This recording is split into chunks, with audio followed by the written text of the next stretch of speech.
नमस्कार मित्रों, जय श्री राम। मैं हूं आपका अपना विवेक भारद्वाज और आप देख रहे हैं ज्योतिष मित्रा। आज हम बात करेंगे कुंडली के उस योग की जिसे हर कोई अपनी कुंडली में सबसे पहले देखना चाहता है, धन योग। धन योग का सीधा मतलब है धनवान होना, जीवन में आर्थिक स्थिरता और प्रचुरता का होना। लेकिन एक बार फिर वही सवाल, कुंडली में धन योग तो बन जाता है, पर क्या वो सच में अमीर बनाता है या फिर धन आता है और पानी की तरह बह जाता है? आइए समझते हैं कि धन योग को सफल बनाने के लिए किन गुप्त शर्तों को पूरा करना जरूरी होता है। ज्योतिष में धन को समझने के लिए मुख्य रूप से दो भाव महत्वपूर्ण है, दूसरा भाव और 11वां भाव। दूसरा भाव संचित धन, बैंक बैलेंस, परिवार की संपत्ति और बोलचाल का घर है, इसे धन स्थान कहते हैं। 11वां भाव ये आय, लाभ, इच्छा पूर्ति और बड़े भाई बहनों का घर है, इसे लाभ स्थान कहते हैं। जब धन और लाभ इन दो भावों के स्वामी किसी भी शुभ भाव में युति या दृष्टि संबंध बनाते हैं तो प्रबल धन योग का निर्माण होता है।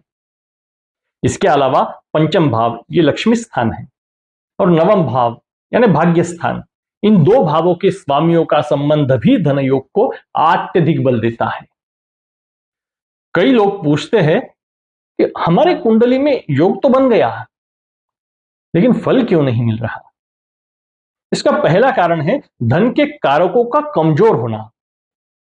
अगर धनेश यानी दूसरे घर का स्वामी या लाभेश यानी 11वें भाव का स्वामी या तो नीच राशि में हो या अस्त हो या शत्रु की राशि में हो तो वे अपनी पूरी क्षमता से धन नहीं दे पाते।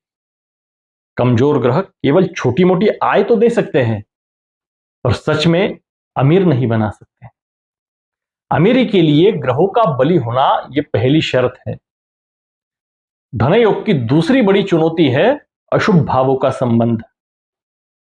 अगर धनेश यानी द्वितीय भाव का स्वामी त्रिक भाव में यानी 6, 8, 12वें भाव में जाकर बैठ जाए तो धन योग कमजोर पड़ जाता है। धन भाव का स्वामी अगर छठे भाव में बैठ जाए तो छठा भाव रोग, ऋण, शत्रु का होने के कारण धन, कर्ज और मुकदमों में खर्च होगा। 8वां भाव अचानक हानि दिखाता है। द्वितीयेश अगर इस भाव में बैठ जाए तो धन अचानक आएगा और अचानक चला भी जाएगा। 12वां भाव नुकसान, खर्चे को दिखाता है।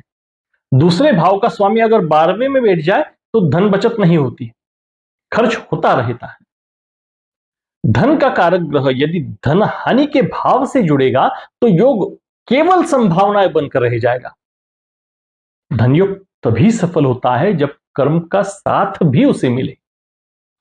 कुंडली में दशम भाव यानी कर्म स्थान और लाभेश, इनका संबंध बहुत मजबूत होना चाहिए। बिना कर्म के आय नहीं होती। इसके साथ ही गुरु और शुक्र की स्थिति भी अच्छी होनी चाहिए। गुरु आपको सही निर्णय लेने की बुद्धि और निवेश की समझ देते हैं। शुक्र आपको भौतिक सुख और उस धन को भोगने की क्षमता देते हैं। यदि गुरु या शुक्र कमजोर है तो व्यक्ति या तो गलत निवेश कर देगा या धन होने पर भी उसका उपयोग नहीं कर पाएगा। धनयोग केवल आय नहीं है, यह बचत भी है। यदि द्वितीय भाव का स्वामी बलवान नहीं है, उस पर राहु या शनि का अशुभ प्रभाव है तो आय अच्छी होगी पर बचत शून्य रहेगी। पैसा अकारण खर्च होता रहेगा।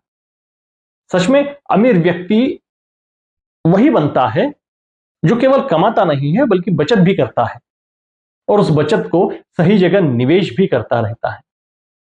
अगर आपकी कुंडली में धनयोग है पर वो फल नहीं दे रहा है तो आप कुछ उपाय करके देख सकते हो। पहला तो गुरु और धनेश को मजबूत करें।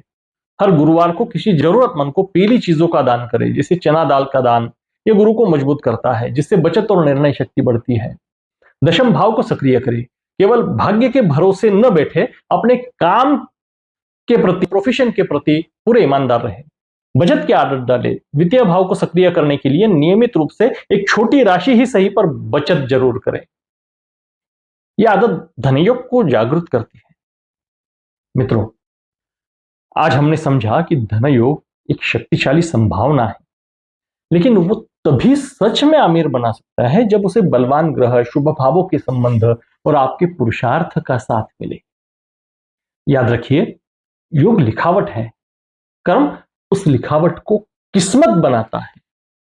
अगर ये विश्लेषण आपको पसंद आया हो तो इसे लाइक करें, शेयर करें और इस चैनल को सब्सक्राइब करना मत भूलिएगा।